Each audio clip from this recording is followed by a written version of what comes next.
అందరికీ నమస్తే. Welcome to your kundali speaks జ్యోతిష సంజీవని. ఈ వీడియోలో మనం జ్యోతిష్యం పైన బ్రీఫ్ ఇంట్రొడక్షన్ ఇద్దామని అనుకున్నాము. జ్యోతిష్యం అంటే ముందుగా మనం తెలుసుకోవాల్సింది, మనం పూర్వజన్మలో చేసుకున్న పాపపుణ్యాల ఫలితాలే ఈ జన్మలో మనకి జ్యోతిష్య రూపంలో, మన కుండలి రూపంలో వస్తూ ఉంటాయి. ఆ ఫలితాలే మనం అనుభవిస్తూ ఉంటాం. ఇక్కడ గ్రహాలు స్పెషల్గా మనకి చేసేవి ఏముండవు, మనం చేసుకున్నవే మనకి వస్తూ ఉంటాయి. అది మొదటి ముఖ్యమైన అంశం. దాని తర్వాత ఇప్పుడు అలా ఉన్నప్పుడు కొంతమందికి సందేహాలు వస్తూ ఉంటాయి. ఒకవేళ ముందే అవి డిసైడ్ అయి ఉంటే జ్యోతిష్యం వల్ల ఏం ప్రయోజనం అని.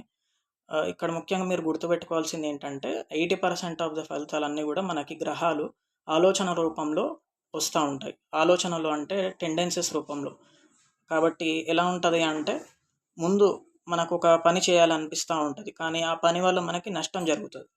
కాబట్టి ప్రతిదీ కూడా మనకి ఆలోచన శక్తి చాలా ముఖ్యం. కాబట్టి ఎందుకంటే ఏ పని జరగాలన్నా కూడా ముందు సంకల్పం అంటే ఆలోచనతోనే మొదలవుతుంది. కాబట్టి 80% ఆఫ్ ద రిజల్ట్స్ అన్నీ కూడా మనకి గ్రహాలు ఆలోచన రూపంలోనే మనకి వస్తూ ఉంటాయి. అది మంచి ఆలోచన కావచ్చు, పాజిటివ్ ప్లానెట్ అయితే మంచి ఆలోచన, నెగిటివ్ ప్లానెట్ అయితే చెడు ఆలోచన.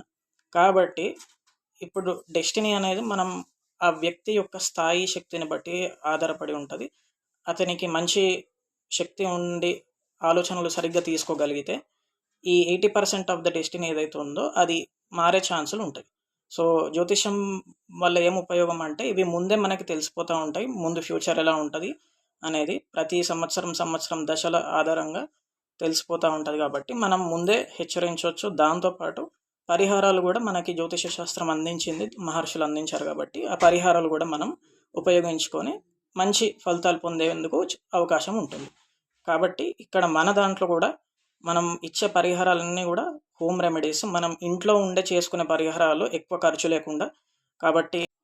కాబట్టి మనకి చాలామందికి కూడా చాలా ఇబ్బందులు ఉంటాయి. ఇప్పుడు పెళ్ళి కానీ, ఉద్యోగం కానీ, విద్య కానీ, ఇలా ఏదైతే ముఖ్యమైన అంశాలు ఉంటాయో జీవితంలో, వాటిల్లో ఇబ్బందులు ఎదుర్కొనే వాళ్ళు వాళ్ళ జాతకాలు ఏమైనా దోషాలు ఉంటే హోమ్ రెమెడీస్ చేసుకొని బెటర్ అయితే బాగుంటుంది. ముందుకెళ్ళడానికి మంచి స్కోప్ ఉంటుంది.